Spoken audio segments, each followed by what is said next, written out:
The screaming from my basement kept me up at night.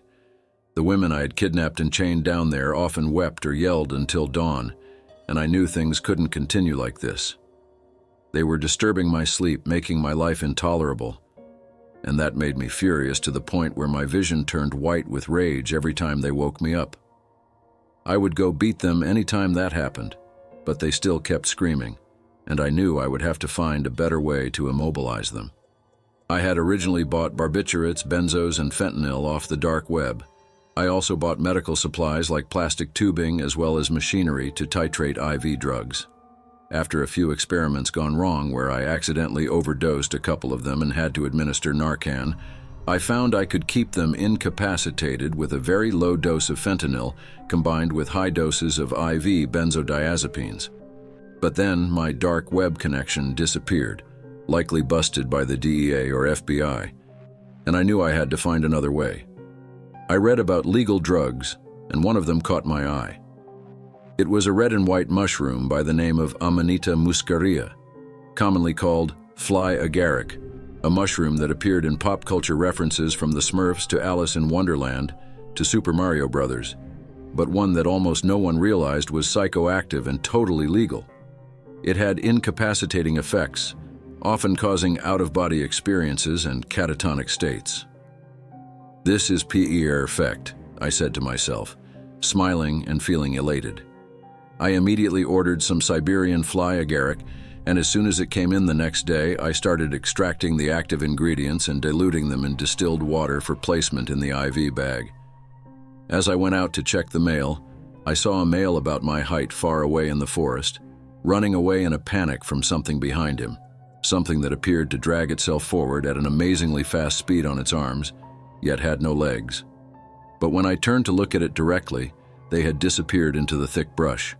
I had no neighbors, the nearest one being over a mile away in the other direction, so I wondered who would be out here. I lit a cigarette and stayed on my porch, watching and waiting, but after no more sightings or noises came, I gave up and went back inside. Whistling to myself, I brought the IV bags down to the basement. The 3 women I kept there were currently all quiet, likely either asleep or just staring blankly up at the ceiling. They were all naked, chained to the gurneys. I only unchained them when they needed to use the bathroom or eat, but then I would immediately chain them back up again. They were all beautiful, with blue eyes and blonde hair parted in the middle, lithe bodies and very light Irish skin.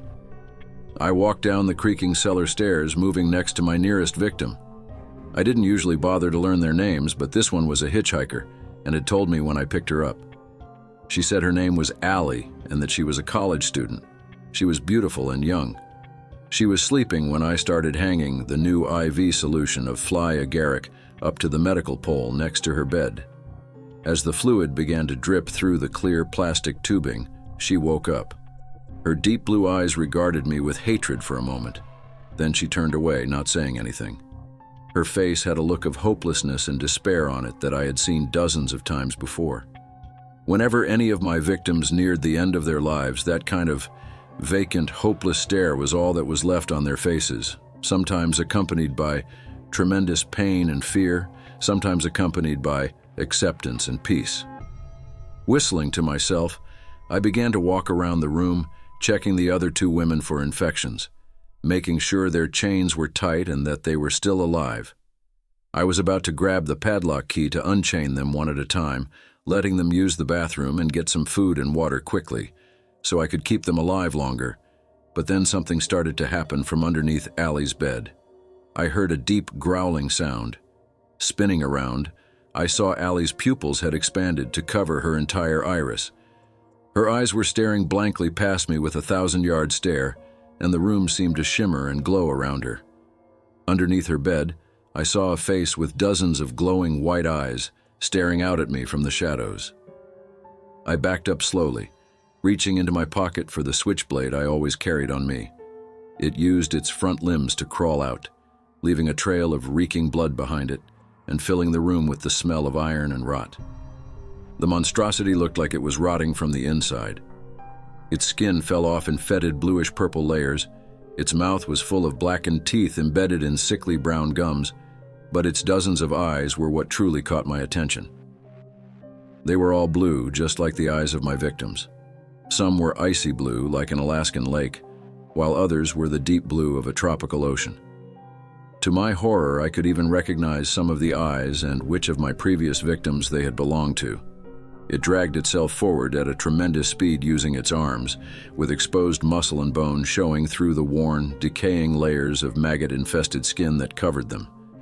It had no legs, but only bleeding stumps that left two thick trails of blood behind it on the floor. It had no clothes on, but the decay and constant squirming of maggots and insects in its body gave it a unique covering all its own. "You can flee," it said to me with dozens of overlapping, harsh voices, "but I know you better than you know yourself. You think you are evil, but the true evil is coming that will tear you to pieces. Run!" The last word was so loud that the entire cellar shook, sending clouds of dirt falling down from the ceiling, and I turned and ran up the stairs. I heard a rapid, scuttling, dragging sound as the monster behind me gave chase. "Ah, oh no, oh shit, oh no," I said to myself quickly as I ran right through the cellar door, not even stopping. It slammed against the wall, shutting itself again from the impact as I passed by. I ran out into the kitchen and towards the front door, which I always kept locked with 2 deadbolts as well as a knob that locked. I was serious about my security, but right now it was working against me. My shaking fingers quickly undid the 2 deadbolts as I heard the monster break through the cellar door. "Jock," it said to me, dragging my name out as it slid on its belly behind me. I had just gotten to the last lock, the turnkey on the doorknob, when I felt it grab my leg. I kicked back as hard as I could, smashing the bottom of my steel-toe boot directly into its face through pure luck, and felt the knob turn suddenly. I flung the door open, but just as I was running through it, I felt myself pulled back by the grasping arms of the eldritch monstrosity behind me. It spun me around to stare into its rotting face. I felt like I could do nothing for a moment but look into those countless eyes. Then, with a superhuman speed beyond my vision, it rapidly bit my right thumb off with its blackened teeth. For a moment there was no pain, just shock. I stared down at my spurting hand, the blood soaking into my white shirt. Then a fiery, burning sensation shot up my arm. Screaming and thrashing, I fell back through the door, kicking with all my might at the thing's eyes and face. But though I made contact over and over, it just started laughing. A demonic and deep sound that rattled the windows and doors of the house. Laying flat out on my back on the porch, I began to scoot backwards as fast as I could while it came towards me.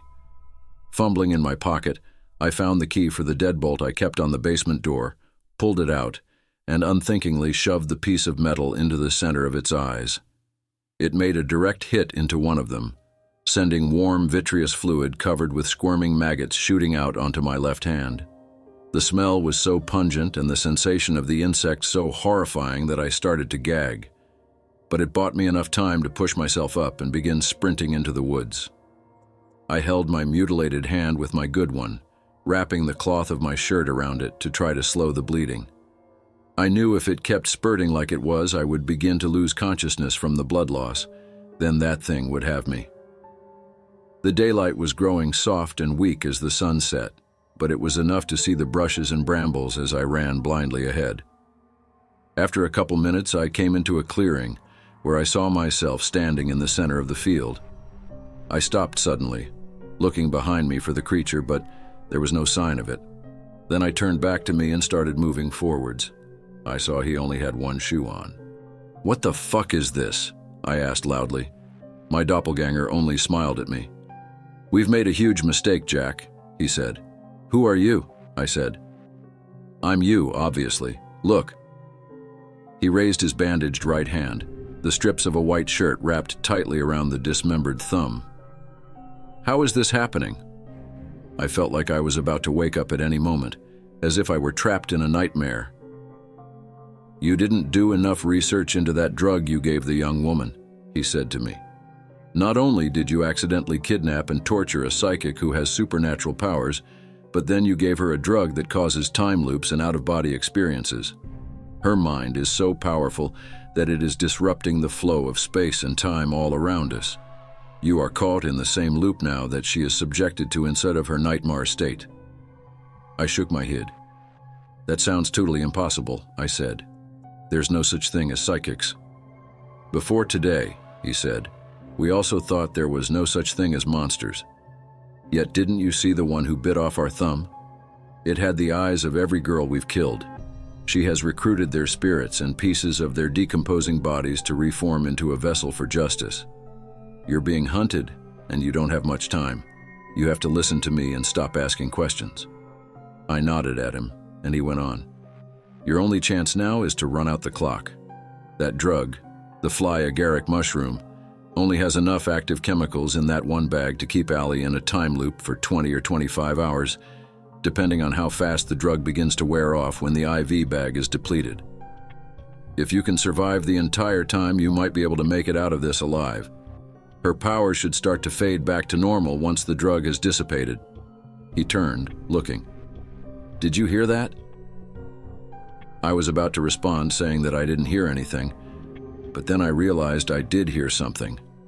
It sounded almost subaudible, like the tremors of an earthquake deep underground just out of the reach of human hearing.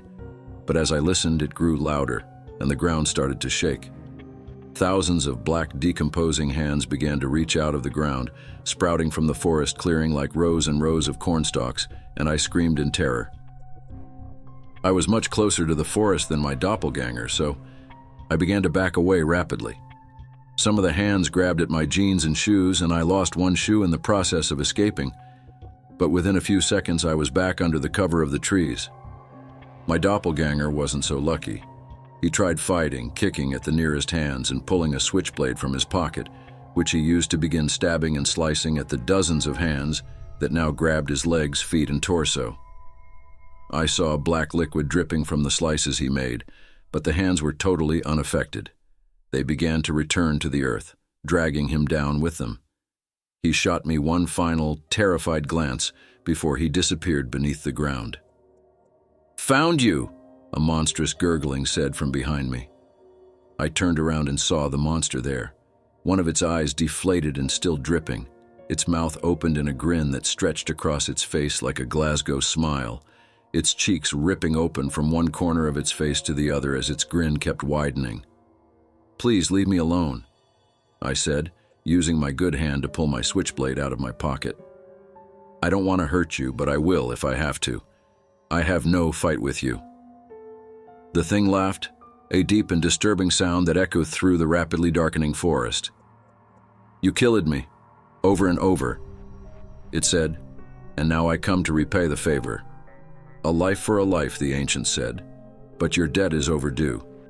You have only one life to trade, so I'm going to make this fun for us. You can have a 60-second head start." I turned around and sprinted blindly across the forest until I eventually found an abandoned shack. I took out my phone and tried calling for help. I called 911, but the only voice that came through was the voice of the monster, gurgling and laughing. The internet worked, so I began to write up my story. I know I can't survive for 20 hours. I've seen myself die already. These things are just toying with me before they finish me off for good. I just wanted the world to know what happened to me, though. Maybe I do deserve to die, but at least I can give others a warning. Stay away from the fly agaric mushroom.